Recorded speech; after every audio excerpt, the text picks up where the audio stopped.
Good morning, everybody. It's Jeff Goldberg for the Sales Pro Network. It is Friday, January 23rd. Yes, that's right. We're 3 weeks into the new year, which means we're only 1 week away from being 1/12 of the way through the year. If you're not hitting your goals, if you're not on track, if you're not doing the things that you need to do, prospecting and closing business, then you're missing the boat, because the last thing you want to do is wait till the end of the year and then figure out you're not going to hit your goals. At any rate, I'm a sales coach and trainer. I work with both individuals and organizations all over the world to help them increase their sales. And if you've joined us before, you know that every Friday at 10 a.m. Eastern, I either do a live training or a live interview with somebody who can add value to the profession of sales. And today is no exception to my friend. Today's coach is a transformative coach who specializes in helping entrepreneurs break through trauma-driven behavioral patterns. Her work emphasizes personal empowerment, improved decision-making, and leadership growth. She's the CEO of North Star Leadership. Please welcome Annie Yatch. Good morning, Annie. Hi, Jeff. Thanks so much for having me. I'm so thrilled to be here. I'm glad that you're here, absolutely, positively. And before we get going, could you maybe give us the 2 to 3 minute version of your background? Sure, of course. So I started off in counterterrorism, actually went to Georgetown University for the School of Foreign Service, thought I would go CIA, ended up working for the Defense Intelligence Agency, and then became very entrepreneurial once I realized that there's a whole lot of information in the world that if we just had it as entrepreneurs, it would make us even better at our businesses, at our family life situations, and also just out in the world in general. So that is a little bit of the background. Ended up being an entrepreneur, ran 3 companies. I'm now a private coach for high net worth individuals as well as entrepreneurs who are out there killing it. Wow, cool. Now, one of the things that fascinates me about you, one of the many things besides your gorgeous hair, is I know... Well, I don't have not a lot of locks going on there. I've heard it a lot. Everyone's always like, that hair, man. There's a networking associate that I have who lives in the same town that I do. I live in Long Beach, and she's just got great hair like you. And I always say, best hair in Long Beach. Absolutely awesome. Anyway, I want to ask you about this because I find it fascinating. I am fascinated by Navy SEALs. And I don't think I'm alone when I say, as a male, that the Navy SEALs, they just rule. I never made a commitment like that or did the work that they do to become Navy SEAls. But in my mind, I always wanted to be the type of guy who in a fight could defend himself or defend his family, not back down, like a wimp. A lot of the work you do seems to be based on SEAL training. So what is it about that? By the way, I love every movie about SEALs, every TV show about SEAls. So what is it about the SEAls for you? Well, honestly, when I first got into the world of counterterrorism, the only thing I knew about the SEALs was that they were the most elite military unit that the United States had. And so that fascinated me right off the bat, because I was like, okay, if we've got the most elite team in the world, what can I learn from the most elite team?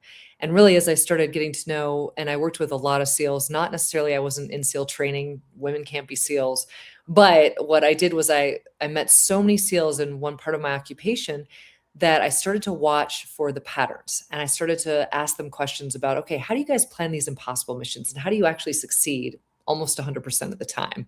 And I started backwards engineering how their minds worked, how their processes worked, their systems, their structures, their mindsets. Because I figured if we can bottle this stuff up for normal people, it would give us that edge, that mental edge that everyone's looking for. So that's what really intrigued me about the SEALs. And as I started to learn more about them, the biggest thing that I realized is that they really have the ability to bring people together in a powerful way. So you know how, like, for most of us in business, we will try to plan based on goals or strategy or tactics. Well, the SEALs don't necessarily do that. When they start to plan an impossible mission, they plan based on the emotional state that they most want to create for their team when they are successful. And so I thought about that. I'm like, wow, what if we could reset in business and take this emotional state concept and get all of our teams more involved emotionally in the outcome rather than just the metrics or the tactics or the strategy. And I started using that with businesses, and we see much bigger change and much better results with companies because of that emotional state focus. That's just one example of how fascinating the SEALs are. So, yes. Yes. So first of all, my mind is blown because now you're telling me Demi Moore was not really a Navy SEAL because she's a woman. Okay. I know. Right. She looked really good in that film, though. I got to tell you. She sure did. Wow. She looked like she should kick my butt. Absolutely. Yes, mine too. So you're talking about the emotional state they're in when they complete the mission. I guess I don't. Is it relief? Is it joy? Is it celebration? I mean, what's It's going all on? of those things. Sometimes it's relief. Sometimes it's joy to be going back home to their family units. Sometimes it's the loyalty feeling of like, we did this together as a brotherhood. I just loved that concept of let's put everything into that emotional state and use that to drive motivation, to drive results, to drive action, rather than trying to get people excited about, oh, we're taking the company from 2 million to 5 million in revenue. That doesn't usually like emotionally charge people up unless they're money motivated. Gotcha. Now, one of the things that I think just about everybody, at least I know about the SEALs, is that they go through just this intense training that is insane. I don't know what the dropout rate is, but I think it's incredibly high. And I know they have to sit in the ocean. I mean, they just do crazy stuff. Does any of that come into this? Does any of that apply to your work? Well, I think doing hard things is really important for us as entrepreneurs because it expands our mental, emotional, and self regulation capacity. So, I might not say, hey, Jeff, we're going to go get in the freezing cold water and stay in it for hours. But what I might say is, hey, we got to do more hard things in our lives to really expand our brain's capacity and also our body's capacity to do more. Because I think that's a really amazing thing that they've been able to train their bodies to. Not one SEAL that I've ever met thinks that he can't do something. He's like, if anyone can do it, I can do it. I'm going to figure it out, which I love about them.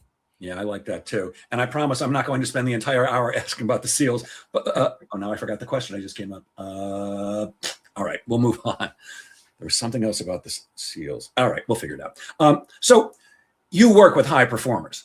I do. What are some of the characteristics of high performers? So one of the things that I've realized about high performers is that they have very high internal standards, right? So their standard of performance for themselves is up here. Also, they take on a lot of responsibility. The weight of the world is almost always on their shoulders, and they always think that they can do it at the absolute best. And so it's almost like this over responsibility that I see in almost everybody I've ever coached. And they tend to become the default fixer or problem solver with every team they're ever a part of.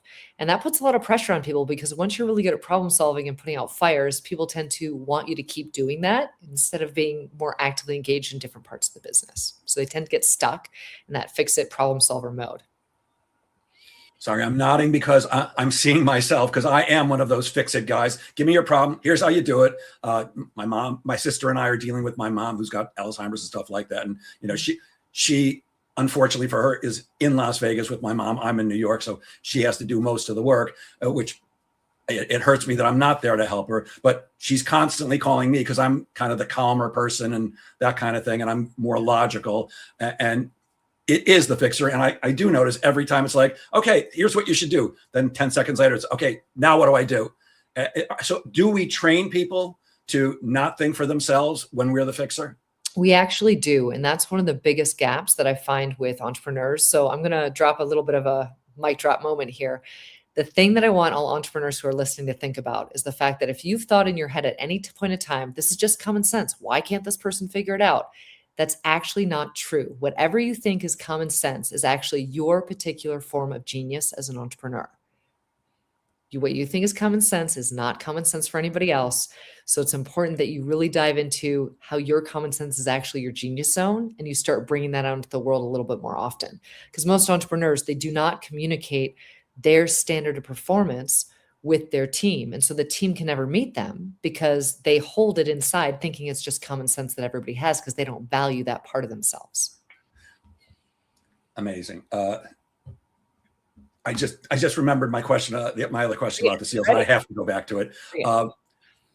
It's not just physical training. Isn't it mostly mind? I mean, what gives you the ability to stay in freezing cold water for hours when the waves are crashing over your head is not your body. It's commitment and just the mindset. Yes. Well, I think it's mindset, but when we went back and I did a lot of work on this because I was so fascinated by like, how are these young guys, like how are some making it? How are the others not making it, right? Because you could get a kid from the middle of Iowa who didn't know how to swim, who is more likely to make it through as a SEAL team guy in those high attrition BUDS trainings versus a guy who was an Ironman who would come into the training, right? So that little kid from Podunk, Iowa, who had never seen water, who had never even been a swimmer, somehow made it through.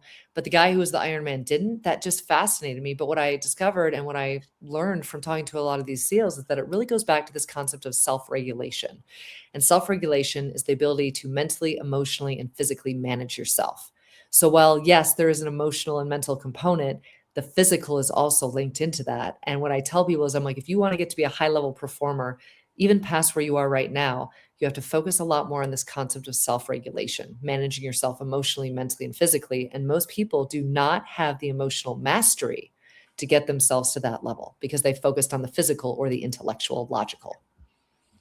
And how much of that is taking responsibility? I'm responsible for my choices, the things.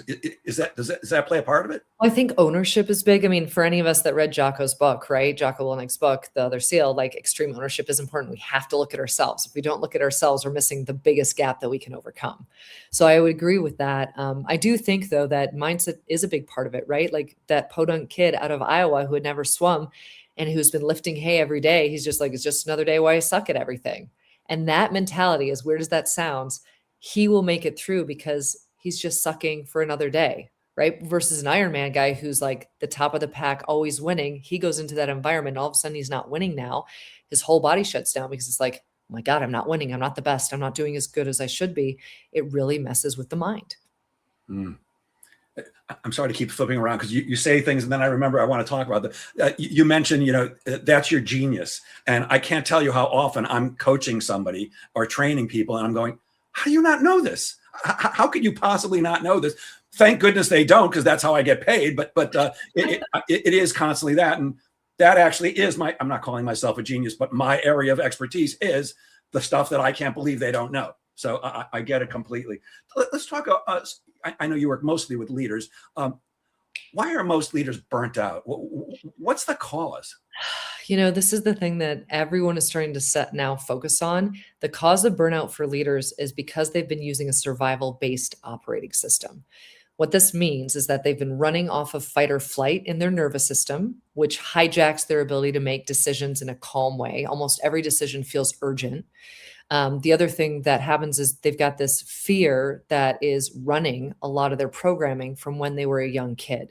So what most people don't know, and I always joke about this with CEOs when I meet them, because they'll say, I know you all think that you're the CEO of your business, but it's not actually you. It's the 7-year-old version of you that decided something was true, that has stuck with you, and you've been replaying the same pattern over and over again. So most leaders are burned out because they're in survival leadership, and they don't even realize the impact their nervous system is having on their ability to lead and run their teams. So are you talking about we're still operating out of lizard brain? Well, I mean, a lot of people would say that, right? That we're still operating out of the lizard brain. But I think it's just because our subconscious brain runs 11 million data points a second, and most of those data points were built from an illogical 7 to 10-year-old brain. We're running a lot of patterns that are outdated. Like we wouldn't hand somebody a iPhone 13 and expect them to do the same things that they can with the iPhone 17, right? But that's what we're doing as human beings. We're running an old program that's outdated, and that program is running us and running our businesses. And that's why we get capped at certain levels of revenue. It's not because we're not good enough or we don't have the right program or we don't have the right system. It's honestly because there's something in us that is holding us back from breaking through based on that old programming. And am I correct? That's not just in business. We're all operating that way. I mean, years ago, I was introduced to, and I love this title. She was a psychic psychiatrist, and I love woo-woo stuff. So I went and did a session with her. It was amazing. I mean, simply, I wish I had the time to describe it to you. We don't have enough time, but it was just amazing. Revelation after, in fact, she recorded the session, and it was, I think, 15 years later before I was willing to even listen to it, because the things that she said to me were so, come on, that can't possibly be true. But she said the same exact thing. Jeff, everybody's operating on stuff that happened to them before the age of 8. Correct. And we become robots.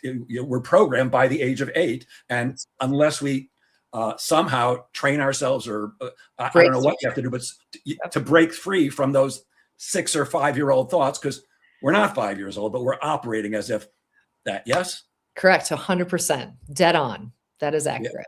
Yeah. So leaders are burnt out. What happens when a sales leader, especially, because I'm mostly, I'm interested in all leaders, but especially sales leaders, because that's my area of expertise. What happens when they actually calm their nervous system, and what happens then?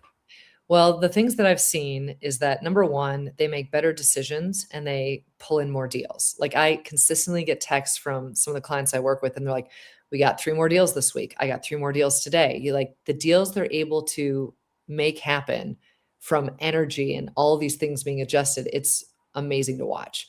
So it basically brings your prefrontal cortex back online, and that's going to improve your strategic thinking. It's going to improve your ability to negotiate price because you're going to be reacting from a place of neutrality instead of that panic or scarcity. So that's one aspect. I do think they also have a much cleaner presence with people. So their calm energy will co-regulate with the other person's energy in the room, and people are more likely then to feel the connection that makes them want to buy that emotional piece. And then I also think, when the nervous system's calm, leaders don't feel like they're in this constant push of energy. The energy feels easy. It feels like the deals show up before they even do anything. It feels like they close the deals without having to do as much. Most of the clients I've worked with tell me that they feel like they have 40 to 50% more energy, even though they're getting more deals done.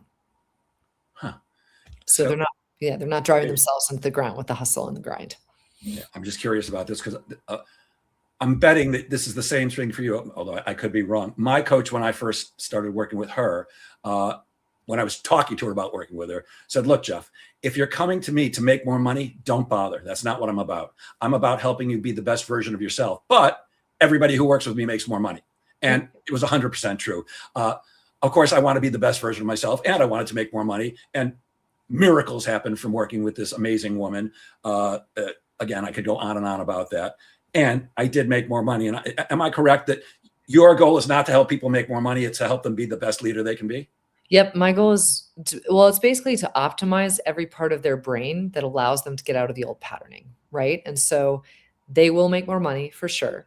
They will, I would say, break through that revenue ceiling. That's an obvious win. But I think the bigger win that I see with people is that they start feeling more connected to their own inner authority, right? So they become their own guru. I'm so tired of everybody thinking we have to find like all this learning and knowledge outside of ourselves. There's so much internally that people start to have much more self-trust. They believe their own inner authority again, and they start making decisions from that clarity. And I think that is what really changes the game when it comes to bringing in more money, right? Like it's great to have more money, but I'd rather you have a better relationship with yourself and a better relationship with the people that you actually love. And that typically will also enhance the money that you make.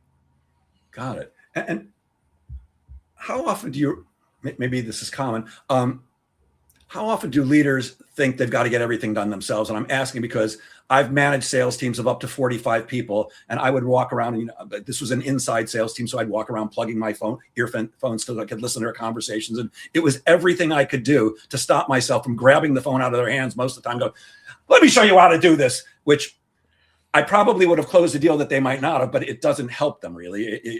It's the teach a man to fish and, that kind of thing. So is that common for leaders? It's very common for high performing leaders, right? Because we've been taught our whole lives that we're the only ones that can fix this thing. And we've enabled our teams to believe that we need to jump back in to save them.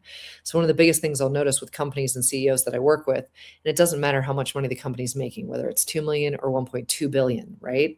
The CEO that constantly jumps back in because he needs to prove to himself that he can solve these problems and stay in fix-it mode, it throws the entire dynamic of the team off. So it's really more about inviting the team members into problem-solving mode with you and not giving them the answer, allowing them to come to you first, because we're trying to build in the team a way of thinking that is similar to yours so that they can think that way. Instead of, what we see most often is we have all these people jumping in to save the people that aren't really truly learning then. And we have to look at failure differently. Mistakes are not a problem. Mistakes are great. We want people to make as many mistakes, fail as quick as possible, because then they're going to learn a lot faster. Tell me a little bit about that, because I always check out people's LinkedIn posts, and you recently commented on somebody else's post that was congratulating people who fail, which is not a typical thing. Usually it's not, oh, great job, you failed, awesome. So why should people congratulate failure? Well, we want people to congratulate failure because it builds a culture of compassion and understanding, right? And again, most people will perform at a higher level if they're out of fight or flight. And so if you can get somebody on your team to be excited about the moments when they fail and move through them much faster, you don't lose productivity in the person. You get a person out of defensiveness really quickly. We basically want people to stop taking everything so personally. And the only way to do that is to look at mistakes and failures as we're either winning or we're learning. That's it. Doesn't matter. We just got to move through it quickly. I say that all the time. On every single deal, I either win or I learn. So I get, yeah. So in other words, as a leader, we're training people to need us. If we're Yes. not, if we're What not delegating, if a we're lot not of letting high them do. performers do. And that's one of the biggest gaps that I see that needs to be filled. We need to stop training people to need us. We need to train people to think in a contingency planning method so that they can contingency plan just as well as we can. And again, it goes back to the common sense thing, right? We have to stop assuming that our genius is common sense, and we have to start teaching what we consider to be common sense to our teams so that the teams can learn to think the way we do. Because all entrepreneurs always say to me, like, I don't understand why my team doesn't think the way I do. I'm like, well, they don't have your background of experience or your background of understanding. And if you want them to think like you actually have to identify what your methodology is. What are these pieces of genius that only you can teach your team? And then you get to teach your team from that perspective. So how much a part of it is, well, if I teach them, then they won't need me. And what value do I have if they don't need me? Is that right? Or Well, for some people, it definitely goes back to that, right? Because a little kid who is 7 years old might have thought, oh, my parents are fighting. I need to be the peacemaker to make sure that everybody's happy. And if everybody's happy, then it'll be good. So that little kid learns how to jump in to be the peacemaker, which is in essence what that little kid would do in business. I'm going to jump in, I'm going to solve it for everybody, and then everything's going to be fine. But that's an old program, right? sorry, again, smiling because you keep talking about me. You know, my parents were divorced. My father was insane, and don't hurt mom. Stuff like that. So yeah, I get it. What do you mean when you say we need to see what the deepest lie is? What's the deepest lie, and what do you mean by that? Well, what I've found is that in that age range of the 7-year-old, there's always some, I call it the lie. There's some lie that this little kid inside of us creates based on everything that's going around us. So say you're that little kid and the parents are getting a divorce, or they're fighting all the time. A little kid might decide, I have to be perfect, otherwise I'm not safe. Or I have to be the peacemaker, otherwise my family will always be fighting. So there's some thing that you tell yourself that in the moment you believe is true, and you're like, I'm going to hold on to this because this is how I survive this difficult, chaotic environment that I'm in. Well, that thing that you tell yourself as a 7-year-old, you believe it's the truth. But as you grow up and those 11 million data points of the subconscious run that truth every single day, you now start to believe that everything is that way. And what I do when I work with people is I go in to find that truth that is actually the biggest lie that's been holding you back your whole life. So I say we have to go after the lie because we don't know that it's actually harming us. Most people can't even find their own lie because who has time to rifle through the 11 million data points of the subconscious mind? I certainly don't, but I've gotten really good at finding the pattern, and I can sometimes just listen to somebody talk and I'll hear them say this pattern and I'll say it out loud to them and they're like, oh my God, I haven't thought about that for 30 years. And that's how we get the breakthrough, right? We want to go back to that root decision or that root thought process that changed their thought patterning. We want to find it, discover it, and then we want to show them how it's not true anymore. It was the biggest lie that limited their life, and now we get to break through it and let it go. And I'm going to guess it's not as simple as you showing. So what's your biggest lie? I mean, it takes work. It takes work for people to realize what their big lie is, right? Yep. Usually I can get people to see it in about 45 minutes to an hour. And I do that because I think I've done this for the last 15 years, so I can have a conversation, I can hear it, but it's not important for me to hear it. It's important for the person to get there on their own. And so within that 45 minutes of the first call I ever do with someone, we look at what is the lowest point of your life? What is the highest point of your life? And what is the pattern that connects those two things? And it's very hard for people to be able to vocalize that, because if you could, then your subconscious wouldn't be doing its job, because your subconscious likes to keep you safe and it likes to protect you from the one thing that would be the game-changing move in your life. Damn brain. I know. We have to still love our brains. We have to be like, all right, subconscious, I'm so glad that this is happening. Show me this pattern more so that I can overcome it. Yeah. Sorry, as you were talking, I'm going, lowest point of my life, highest point. That takes some work. Takes some work. It takes some time to just think through some of the reasons why those different aspects happened in your life. But it's fascinating. It's so cool. Annie, I know you have a big announcement coming up any day. Would you like to break it here? Sure. I'd love to tell you a little bit more. Basically, after 15 years of doing this and many, many requests, I am launching a new program for leaders, specifically to help them learn how to manage the survival level leadership and to gain back their authority. So it's a combination. It's basically just 90 days. So it's not a huge time commitment, but it's all experiential. So all the calls are done in an experiential way where we are doing the work on the calls. There's no homework, but it's just a way for people to get a massive shift with regards to more energy output. Because, most of us these days feel exhausted. Everyone's doing all these different things. And we're like, we can't work more. What are we missing? Right? There's a fast track to not working more, doing less, but making more happen in your world. So I'm going to cover a bunch of that. And I'm also going to help people amplify their own leadership and their own authority. Because again, like I said at the beginning, we don't have to look outside of ourselves for all the answers. We don't have to buy another program or another membership or enter another mastermind. We have to build our own inner authority, and that inner authority that helps us walk into every room knowing we're one of the most respected leaders in that room. Hmm. Well, your social post did a good job, because something big is coming. Check it out, 2 days. And I was like, I got to ask about that. You got me curious. Well done. You say that strong leadership isn't about hustle, and typically leaders do hustle, but you say it's about regulation, and you kind of alluded to this before. So what are we regulating, and how do we regulate it? Well, I think the first thing that we all have to regulate, again, is going back to, we have to figure out what's that root story that you're telling yourself, right? So if we don't identify that root story, we can't change our behavior. Then once we know the root story, then we work on regulating ourselves. How do we master our emotions?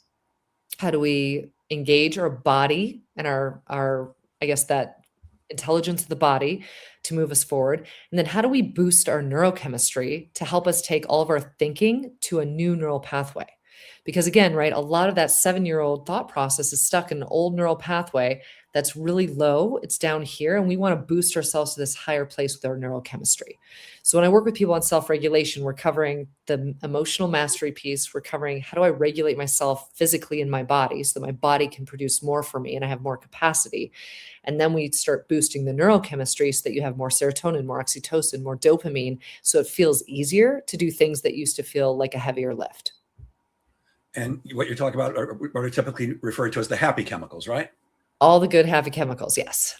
Yeah. And I know I've read, I'm not a runner, but I read running produces the happy chemicals. So do you teach people to do things besides run that help them boost their serotonin levels? 100%. So I used to be a runner, but the runner's high wasn't as good as the high that you get from either supporting people, helping people have a transformation. And what I found a company about 7 years ago, and they calm the nervous system at such a rapid rate and so organically that when you calm your nervous system, your body will naturally start producing more serotonin, more oxytocin, more dopamine. And so what I like to do is I weave in some of their products, because it's the quickest fix I've found to boost your neural pathway and to boost your neurochemistry at the same time. And that helps people to find their lies or to find their issues that are going on subconsciously much faster. So that's been a really cool component of the work that I do that I'm not sure many other people do, because I don't think they found this company before. But it is the most incredible thing to watch a gentleman. Like I had one gentleman last week. He called me. He's like, Annie, this is crazy. I've only been on this stuff for about 3 months. He's like, but I have for the first time been able to go from buying only 50 homes. He's a real estate guy. He's like, now I've bought 132 units and I've worked 40% less. He's like, this is wild, the clarity that I'm having. And he changed his entire business. He got out of doing a lot of the busy work that was linked to his nervous system being off. He closed down a bunch of different things that he was participating in, and now he's hyper focused on moving himself forward. So he has a totally new game plan for going after a $20 million empire this year. Wow. And if I'm hearing you right, it's not mental stuff.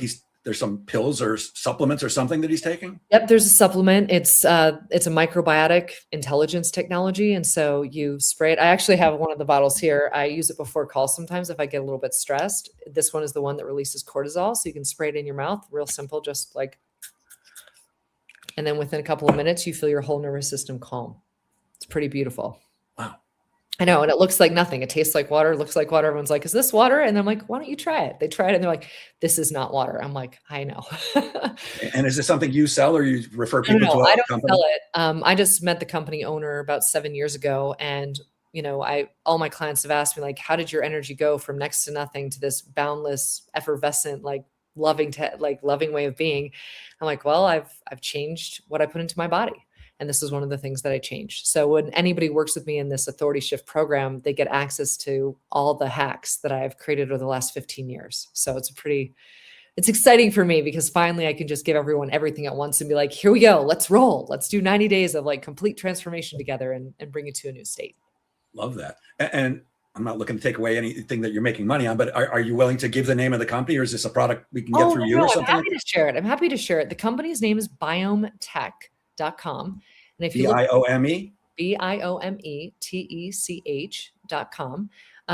They've been around for about 30 years, very unknown. But what I would strongly suggest is if you're thinking about optimizing your neurochemistry, start with the calming. You want to start with the calming kit. I can't remember what it's called, but if anybody wants to DM me on Instagram and they see this, recording, I will 100% help you get more information on it. And that way you're setting yourself up for success. I've got a million personal questions now, so we're going to get there. You talked about mastering your emotions before. Yes. That does not mean you never get upset, does it, or does it? No, it doesn't mean you never get upset. What it means is the time frame between when you get upset and when you can be productive again and be back in that high level of focus is 5 to 10 minutes. Because most of us will get upset about something, we'll ruminate on it, it'll take us on a whole mental journey down a massive rabbit hole, and next thing we know, it's 2 days later and we haven't accomplished our biggest task or objective. So I like to tell people, I'm like, when you start with me, you might take a day, you might take 2 days to clear stuff. But by the time we're done working together after a couple of months, it'll take you 5 minutes to reset or reframe your emotional state. And that's a pretty big win because again, right, as entrepreneurs, we don't have time to be off center. We have to be as focused on center and neutral as possible for every decision that comes our way. So we have to learn how to process things much faster emotionally. Yeah, that's fascinating stuff. And again, every time you say something, I'm like, well, that applies to me. I believe I'm a pretty calm guy. I know I come across as excited and enthusiastic, and that's the way I like to live, but I'm actually a pretty calm guy. There are certain things that upset me, but I do find that sometimes I'll have some type of an incident. I don't know, something happens at the grocery store, and then I'll be in my car and I'll be reworking the conversation. It should have gone like this, and why did they do that? And so, yes, I don't think it's killing me, but clearly better to let that stuff go quicker rather than longer so that we can get back to that place where we can function optimally. Yes. Well, I just always want, like, even for you, right, Jeff, I want you to be in a place where you feel like you have so much control and so much energy and so much focus on the things that matter the most to you, because it's not a bad thing that you got upset about something that happened in the store, right? It's just, you're burning a lot of your neurochemistry on worrying about what that conversation could have, should have, would have been. And most of us get stuck in the should haves all day long. Oh, I should have done this, or I should have done this, or I could have done this better. That's just a waste of our time. I want everybody in their genius as often as possible with as much focus as they can get. Kind of like being upset at the guy who just cut you off. He doesn't care. He doesn't know. He doesn't know I'm sitting in my car going, I know. Sometimes it's good to get some energy moving, but the thing that really opened my eyes to this was the second you feel anger in your body, the anger stays in your cells for 3 days straight. So I'm always trying to get myself out of anger as quick as possible because I'm like, anger as an emotion is not serving me. I don't want it to be in my cells because, anger in your cells, what does that do? Kills off more cells, restructures the cells. I'm like, I want cellular reactivation to be as positive as possible. So when I heard that, I was like, okay, I have to start doing a lot more on the emotional mastery side for people, because if they stay in those negative emotions too long, the body stores it and causes illness or disease from it. Wow. Gotcha. Yeah. I've taught myself, I don't know if this is right or wrong. It just works for me. Driving is a thing for me. And I hate when anybody's going slow in front of me. I hate people don't turn their turn signals, stuff like that. But when I find myself getting upset because somebody's acting like an idiot, I just start doing deep breathing, like very deep breathing. And I find, like, usually within a minute, it's like, all right, go ahead, asshole. I don't care anymore. Right. Well, that's perfect. You found something that works for you. Everybody has something different that works for them. So we just have to give people a lot of different tools. That way you can pick and choose what works for you and make it custom to you. There was something else you posted that I was interested in. You said, stop negotiating with the version of you that keeps you playing small. Tell me a little bit about that. What's that negotiation look like, and why are we doing it? So a lot of us do this because we have some hidden trauma around playing small in our lives. Usually it goes back to our parents and how our interaction was with our parents. So if either of our parents ever said to us, like, I'll use an example from my own childhood. I remember my mom said to me once, she's like, "Well, Annie, people just don't care about that. You don't have to share that kind of stuff. People don't need to know your whole story." And I just remembered that as a kid. And I was like, oh, I should stop talking. I should not say much. And so for a long time, I didn't share how I was feeling, what I was thinking. I didn't share anything. And people started thinking I was like this little robot that didn't have a personality. Right now, on a microcosm, that doesn't seem like that big of a deal, but you play that out over the years, and suddenly you have a very robotic entrepreneur who is not connecting with clients or with their teams or with their, their parent or their co-parent. So there's so much here. I just think that we tend to reduce as much as possible our ability to be at our best because our subconscious wants us to feel safe. And what feels safe is us playing a smaller game, because on the other side of that small game is the unknown. The subconscious hates the unknown. So the subconscious is going to try to keep you in this box as often as it can so that you stay safe, but you are often miserable because you're not going after what your dreams really are or who you know you can be. So that's why I tell people, don't play with that older version of yourself that, I mean, you have to negotiate consistently and be like, oh my gosh, look, that's my 7-year-old trying to take over. I don't want to be like that. What do I want to be like? Can I tell the 7-year-old it's all going to be okay? So that's sort of what I'm talking about when I bring up that renegotiation. So it's kind of like the difference between the person who's still operating of something that happened at 6 and the Navy SEAL says, I can do anything. Correct. There's nothing that stops me. But here's the thing, our subconscious brain, the 11 million data points, right? That's subconscious. Our conscious brain can only hold 40. So a lot of the work I do is I bring the subconscious and the conscious brain together for people so that it's working in harmony, because most people have spent 30, 40 years of their brains not working together, these two separate parts of the brain. Got it. Yeah. And something that you talked about just before, a lot of us here when we're kids, no, you can't do that. That's for somebody else, but not for you. And there's it's not a quote, it's a couple of paragraphs. It's from Marianne Williamson's a Course in Miracles, and it's Our Greatest Fear. You familiar with that one? Yes. And she says, who are you not to shine? Correct. Who are you not to be great? Who are you not to be big? I could read the whole thing, but logically, we all want that, but emotionally and in our bodies and in our neurochemistry, our subconscious is telling us a very different story. So this is why logic as an answer to trauma isn't going to work necessarily. It'll work on one level. It'll help you be aware of things, but it won't move the energy out of the body to make it easier for you to function. The logic is only one piece of a 4-step process. And it's many of us, I'll just raise my hand again, imposter syndrome. I'm really good at what I do and I get applause and acknowledgments. I'm paid well for it, but there's still always that, why do they listen to me? I'm just a joker who happens to be in the right place at the right time. And I also know I'm a genius at what I do. And I'm not calling, I am a genius at what I do. But there's always that piece. I'm such a clown. How are you listening to? In fact, I do stand-up comedy just so people realize what a clown I am and get the acknowledgement that way. There's something else you posted about, which I have to ask. It's about a month ago. You posted that most people struggle with saying no. Why are so many of us people pleasers? Well, I think it all goes back to our relationship with our parents, to be honest, right? Because a lot of the way our 7-year-old brains are created goes back to what we could say yes or no to from our parents. And most of us had very specific parental experiences, right? Like our parents told us no a lot. That was part of that generation. And so I think because our parents told us no, and there's a part of us that's like, well, I just wanted to say yes. I wanted everybody to say yes. As we get older, we tie saying yes to other people with feeling needed, feeling wanted, proving ourselves, receiving validation. So it's easier sometimes to people please than it is to set a strong boundary and know ourselves so well that we're not willing to bend or break for anybody. So when I talk to clients, I'm like, if you can just ask yourself these 5 questions before you say yes to anything, and I'll have them say, okay, how is this going to impact me physically if I say yes to this? How is this going to impact me emotionally if I say yes to this? How is this going to impact me intellectually if I say yes to this? How is this going to impact me spiritually if I say yes to this? And lastly, is there anything else I would rather do with my time?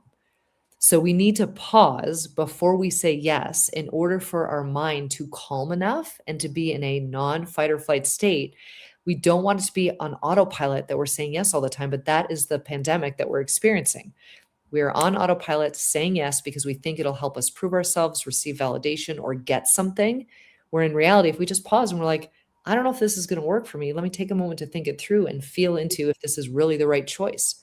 But we're on such a hustle, grind, urgency based culture that most of us don't take that time. If we did take that time, people pleasing, I think, would drop significantly. And I think imposter syndrome, there's a lot of that people experience. And if you look into the world to try to figure out what's the solution for this, people will say one of three things: talk to a therapist, have more daily gratitude, have a gratitude journal, or just recognize this is a part of who you are. That doesn't solve it. What solves it is when you take that little 7-year-old and you take the adult self and you merge them together so they can work as one.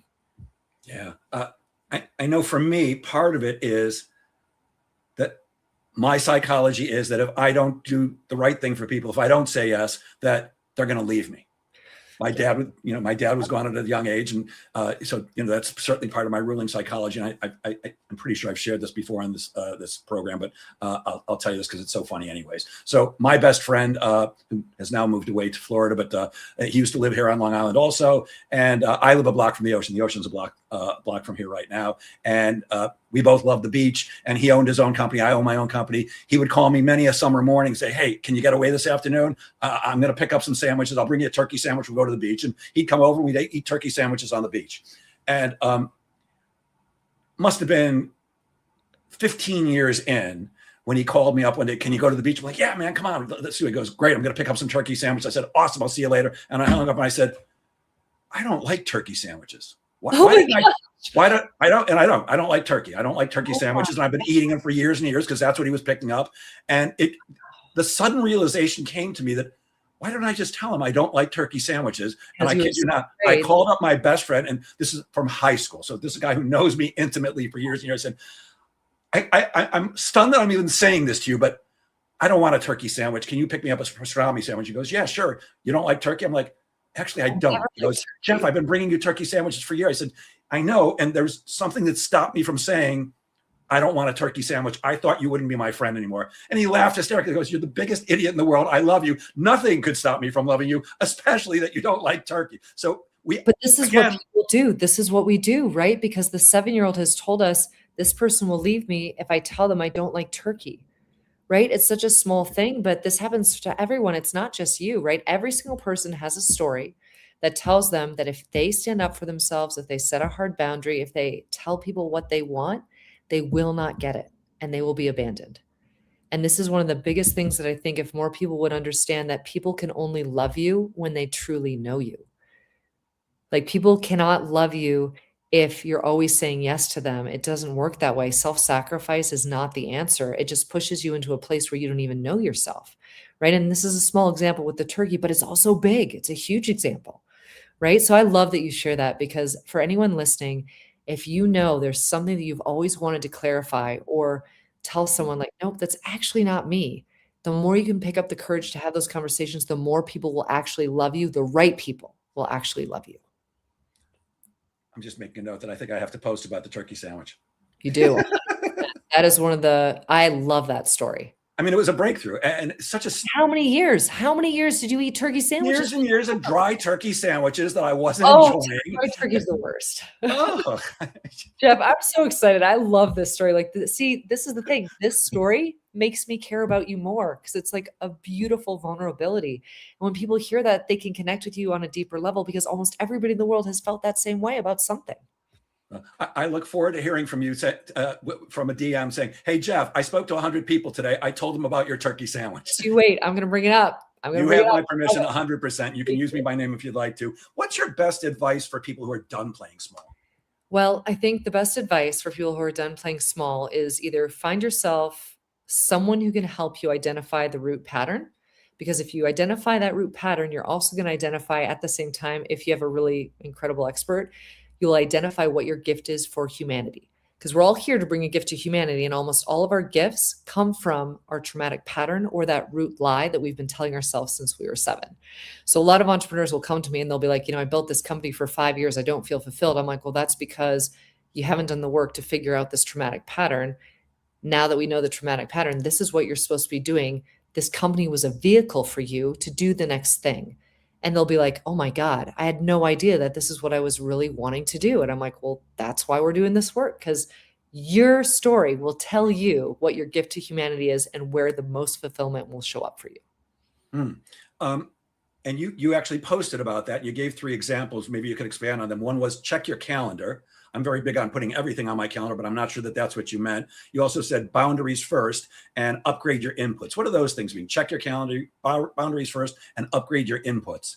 So That sounds sexual, and I don't think that's what you're talking about. no, it's not. But I mean, for some people it could be, but I'll talk through it. So calendar, you have to check your calendar, because if your calendar is showing up as chaotic, or your calendar doesn't have anything on it that's for your own learning, development, or planning, then you've got to reset the calendar, because the calendar is an indicator of how you show up.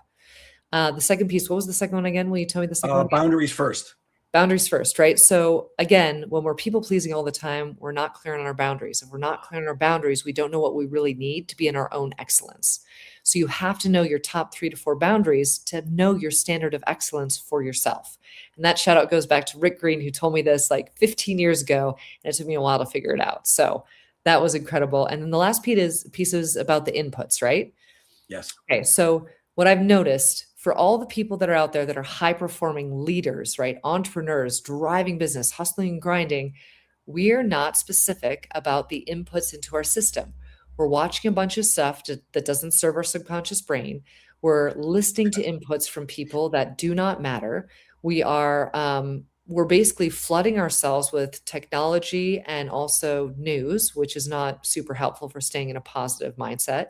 So what I tell people when they first start working with me is I'm like, we're going to cull back and get rid of a lot of these inputs, and I'm going to have you watch only comedy for a whole week, because the comedy will help rewire your neuroplasticity to a much higher level faster than anything else.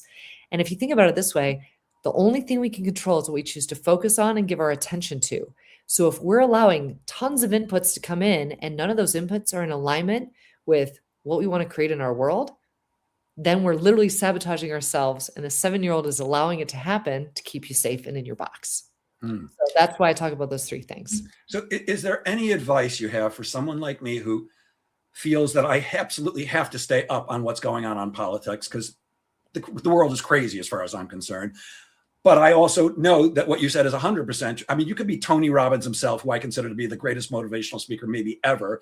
And I'm sure a very positive guy. But if you're listening to what's going on in the world all day long, it's hard to stay up. So how do we balance between staying enough up to date so that we know what's going on and not kill ourselves emotionally? So what a lot of my clients do when we do this input audit with them, they will literally find either emails that come in once a month that gives them that update on the politics side, or once a week, and they will set aside half an hour on a Friday, and that's when they'll look at the things, because they know if they do it on a Friday, it's not impacting their work week. They're not derailing themselves by worrying about all these different things. But on Friday, they have the whole weekend to process it.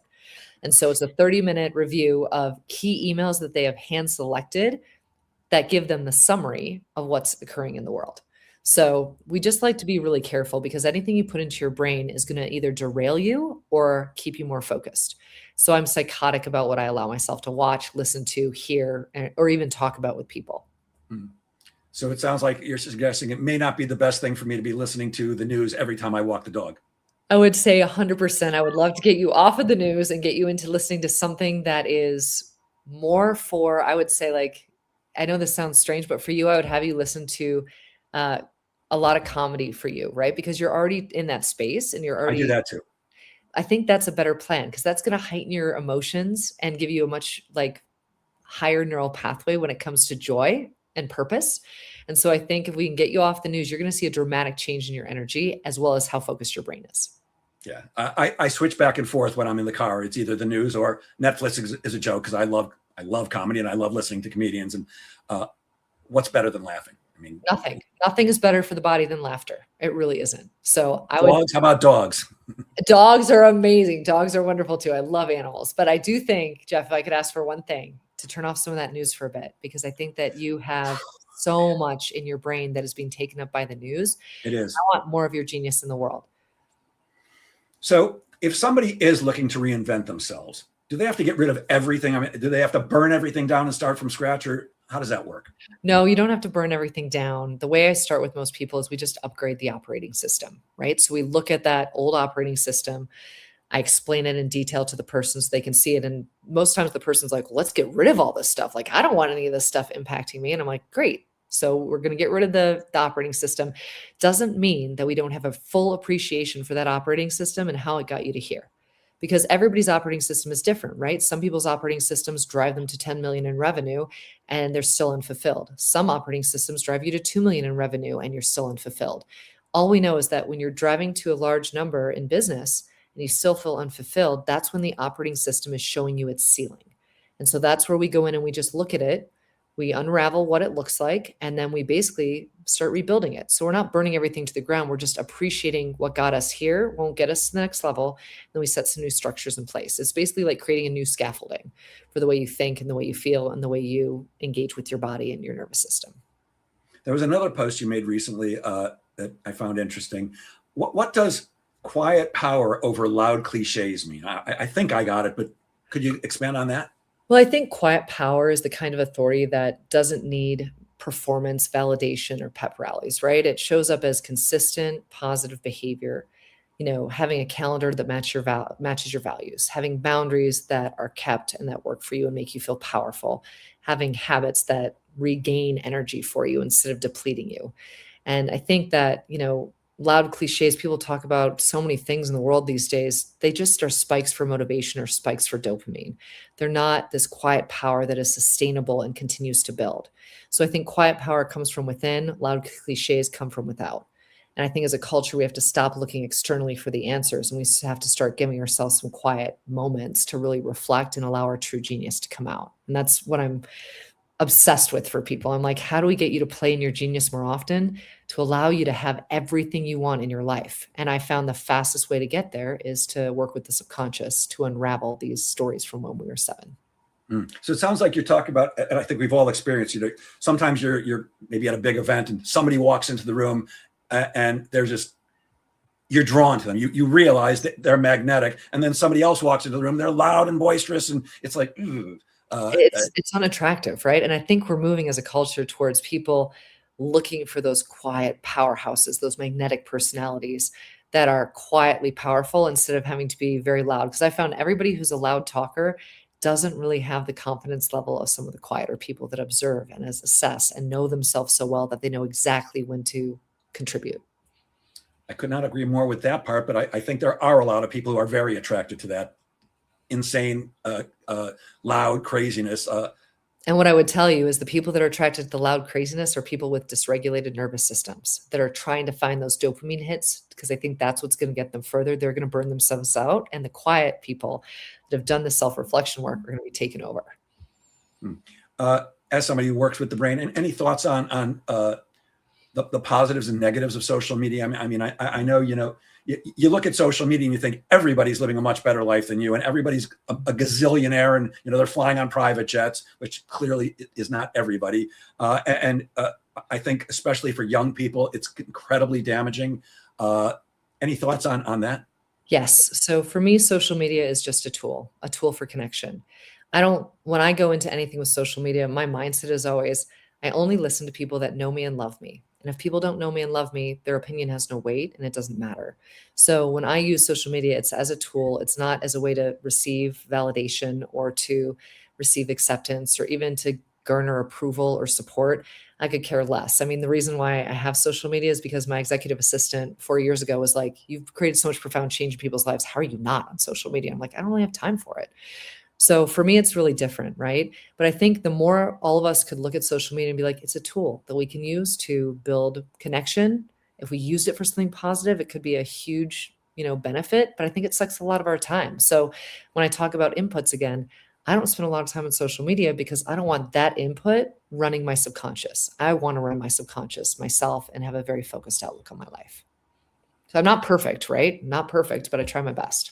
Yeah, I hear you. And again, it's just you're talking right to it. I am on social media, and I do occasionally get into, let's say, discussions about politics. And I was debating somebody the other day, and her response to my post was, "You're an idiot. You're a moron. You're unsuccessful, and will always be." And I wrote back. I said, Perfect answer. I no longer care about anything you have to say. Name calling, not interested. You have constructive criticism, I'll talk to you all day long. But once you did that, I no longer, actually, I said, I don't give two shits about what you have to say anymore. I have no space for that. That's 6-year-old stuff. Yeah. I'm well past 6 years old. I have to ask before we go, and I know you're not a sales expert, but I always ask people, any thoughts on prospecting? How do you attract business to you?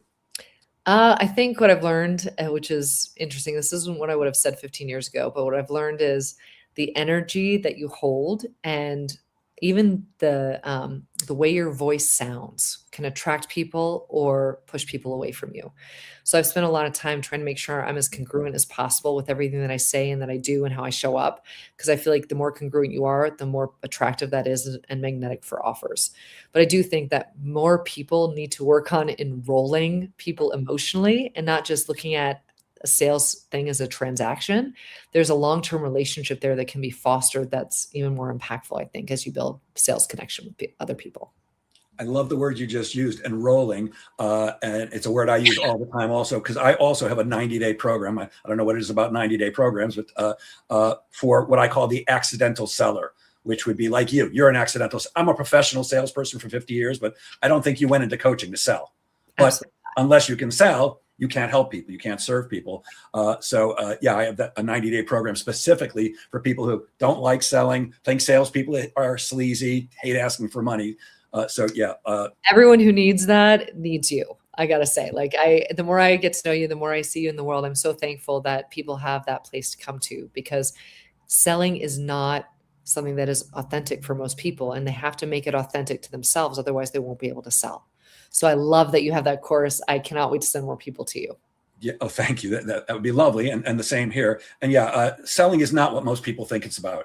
It's not about convincing, and it's not about persuading, and it's not about talking people into things. It is being genuine and authentic and truly curious, because asking questions is the key to selling. And when you're authentic and truly come from a place of service, because I believe selling is serving, that's when people are attracted to you. And that's when, as opposed to selling, you're enrolling more people to become your client. I often say that I don't sell anybody. And of course, I am selling people. I'm not being unrealistic, but the way I sell is I attract people to me who are interested in potentially doing business with me, and have a conversation with them. And then at the end, they either choose to do business with me or not. And I'd love to talk about this all day, except we're running out of time. So before I go, I'm going to share my screen. Would you tell people how they can reach you if they're interested in working with you, want to talk to you, want to find out more about what you do?